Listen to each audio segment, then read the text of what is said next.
Buongiorno, come Commissione Pari Opportunità ci troviamo qui stamattina per presentare l'evento che abbiamo programmato per la data del 25 novembre, giornata dedicata contro la violenza sulle donne. È qualcosa di diverso quest'anno. Abbiamo pensato di portare questo argomento anche nelle scuole e abbiamo chiesto la disponibilità alla dottoressa Bovolenta Elisa che poteva prepararci un'argomentazione inerente a questo tema. E ringraziamo anche il preside Beltrame perché ci ha dato la disponibilità di presentare l'argomento nella mattinata del 25 nell'orario scolastico, diciamo dalle 8:15 alle 9:15. È un incontro molto breve, ma l'argomento è immenso.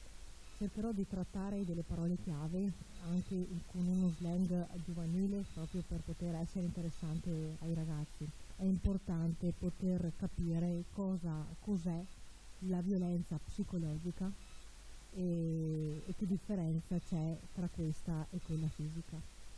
Naturalmente il cenno sarà alla violenza contro le donne, però sarà tutta improntata rispetto al tema del rispetto e dell'atteggiamento di solidarietà che può avvenire in un risvolto positivo della questione.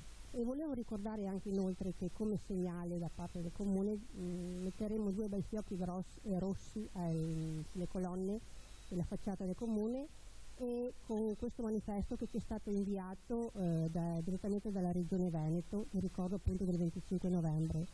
In conclusione io non posso far altro che ringraziare la dottoressa Bovolenta per essere stata presente qui con noi, la nostra Ilma, che è una componente della Commissione Pari Opportunità, e vi aspettiamo la serata del 25 in Sala Europa e vi ricordo appunto l'incontro che ci sarà alle scuole medie. Grazie.